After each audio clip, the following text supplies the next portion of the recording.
होले सुहागण सुरता त्यारे, मालिक घर जाना है हेतु तो।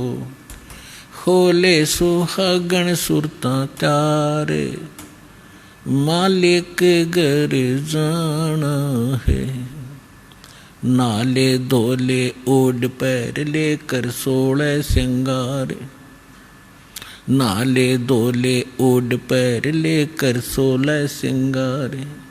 आज नहीं तय तड़के परसों आवेंगे तेरे लड़ियारे, मालिक घर जाना है हेतु तो। होले सुहागण सुरता त्यारे, मालिक घर जाना है। तेरे साथ किए कितनी जाली तू क्यों लारी वारे, तेरे साथ की कितनी जाली तू क्यों लारी वारे। ये गुड़िया खेलत जन्म गंवाया, लाया है नहीं बेचारे, मालिक घर जाना है हेतु तो। होले सुहागण सुरता त्यारे, मालिक घर जाना है हेतु तो। होले सुहागण सुरता त्यारे। सतगुरु हमारे बानिया है करते बनज व्यवहारे, सतगुरु हमारे बानिया है करते बनज व्यवहार।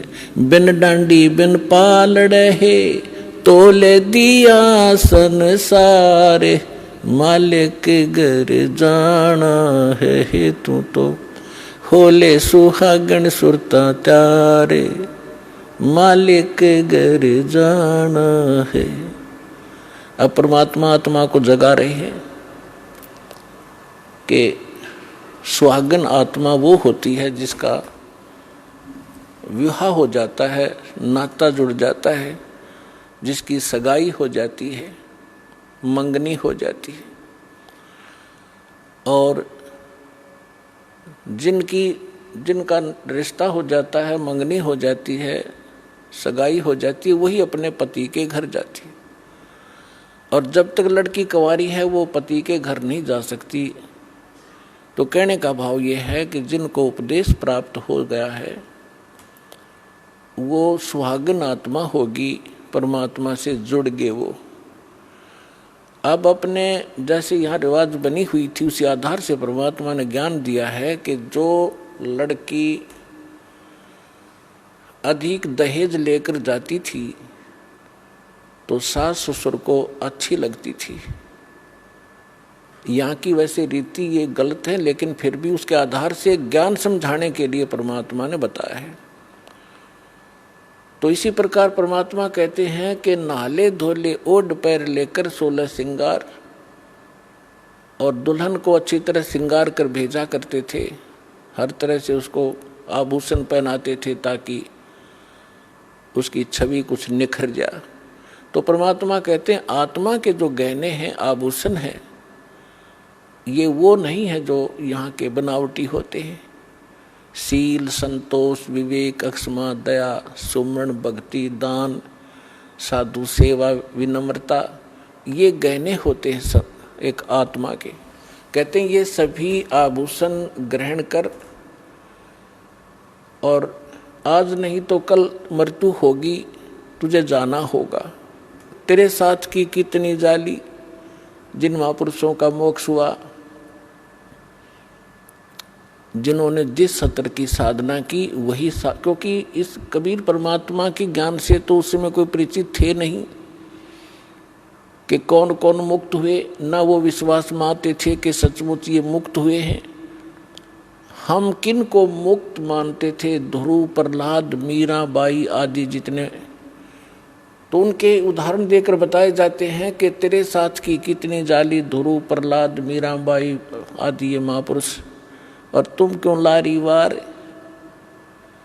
और गुड़िया खेलत जन्म गंवाया, ओए तने लाया नहीं विचार। अपने आत्माओं, जब तक ये तत्व ज्ञान से आप परिचित नहीं होते तब तक आपको यहाँ की कोठी, यहाँ की बैंक बैलेंस, बढ़िया गाड़ी, गांव में प्रभुता और खूब आदरमान हो, ये बहुत अच्छे लगते हैं। जिसमें आपको ये ज्ञान होगा उसमें आप देखोगे आपकी आत्मा एकदम यहाँ से उल्टी हो जाएगी। आपको अच्छे ही नहीं लगेंगे। ये कैसे नहीं लगेंगे? जैसे अब तो बच्चे ऐसा नहीं खेलते, अब तो सीधे स्कूल जाने लग जाते हैं। 3-4 वर्ष के होते हैं उसको स्कूल भेज देते। पहले पुराने समय में क्या होता था कि छोटे छोटे बच्चे खेलते ही रहते थे।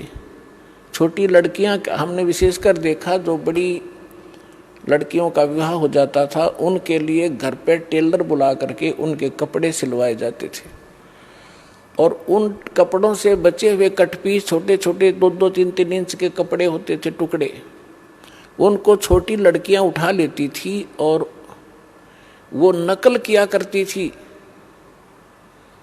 क्या नकल करती थी कि जैसे पहले क्या करते थे, हमने देखा हमारे विशेषकर ये रीति थी कि लड़की जब अपनी ससुराल जाती थी उससे पहले उसका दूसरचार करते थे, दहेज। उसमें कहते थे 30 कपड़े, सूट, तिल बोला करते।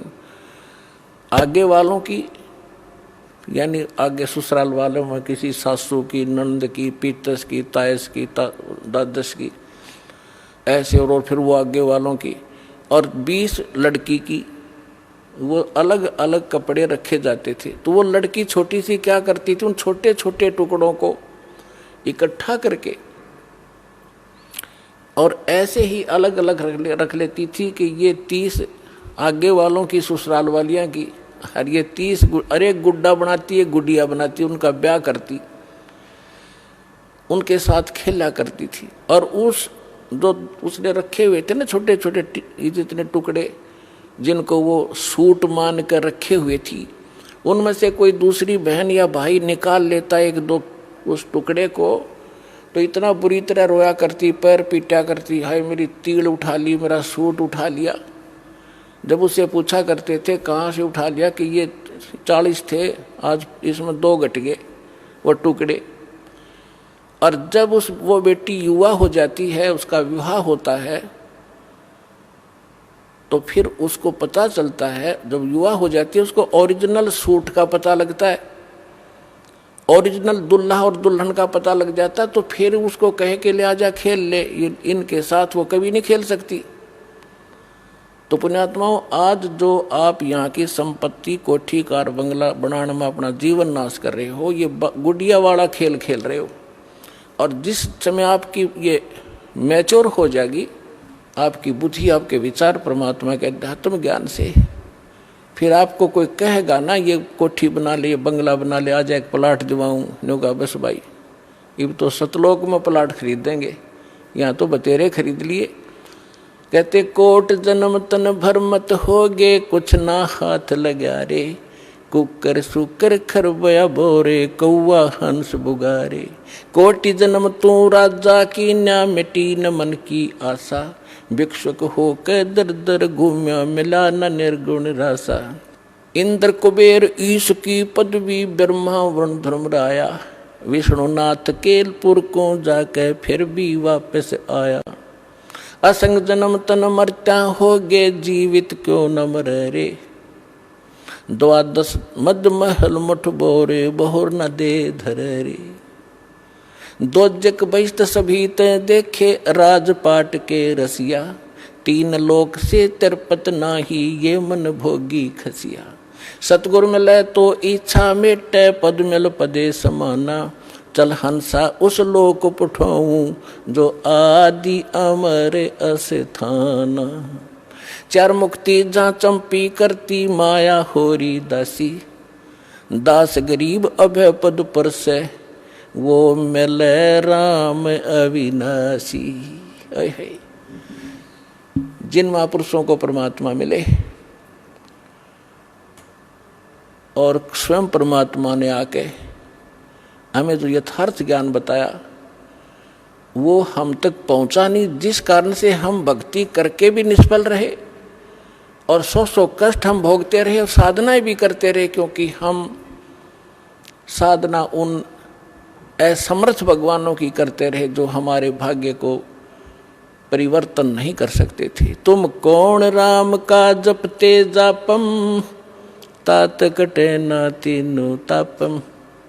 समर्थ का शरणाग हो, रंग होरी हो, कबू न हो एकाज राम रंग होरी हो। समर्थ का शरणाग हो, यानी उस समर्थ की शरण में आओ, तब तुम्हारे घर में सदा खुशी बनी रहेगी।